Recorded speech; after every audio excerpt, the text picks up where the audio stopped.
Prometheus का जन्म Titan लैपेटस और अप्सरा क्लाइमेन से हुआ था। हालांकि प्रोमीथियस एक टाइटन का बेटा था और माना जाता है कि प्रोमीथियस के ज़्यूस के साथ संबंध बहुत अच्छे थे।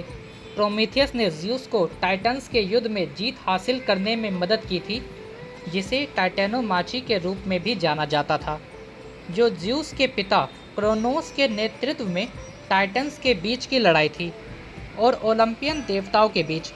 युद्ध के परिणाम स्वरूप ज़्यूस ने अपने पिता को हराकर उन्हें गद्दी से उतार दिया और पूरे माउंट ओलंपस पर मुख्य देवता के रूप में शासन किया।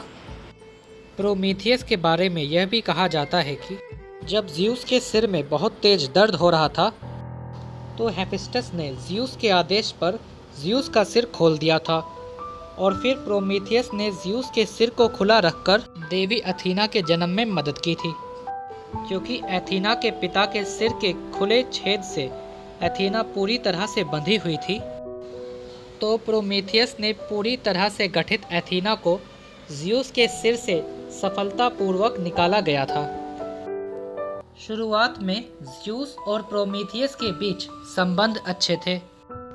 हालांकि जैसे जैसे पृथ्वी पर लोग बढ़ते गए और समृद्ध होते गए और इंसानों को प्रोमीथियस की सहायता प्राप्त होती गई, जिन्होंने उन्हें आग और कई लाभकारी कलाएं दी, ज़्यूस उनकी बढ़ती ताकत और शक्ति के बारे में सोच सोचकर बहुत ज़्यादा चिंतित हो गए थे।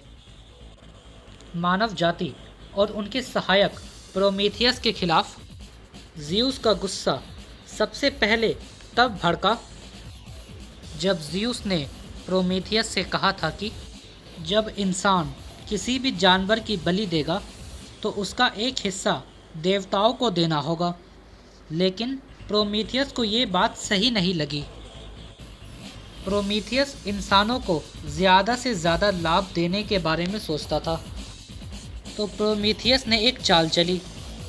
प्रोमीथियस ने मांस के दो भाग यानी दो ढेर बनाए। पहले ढेर में हड्डियां ही हड्डियां रखता है और उसे मरे हुए जानवर के मांस के सबसे खराब हिस्से से ढक देता है और सबसे अच्छे हिस्से को हड्डियों और आंतों से ढक देता है।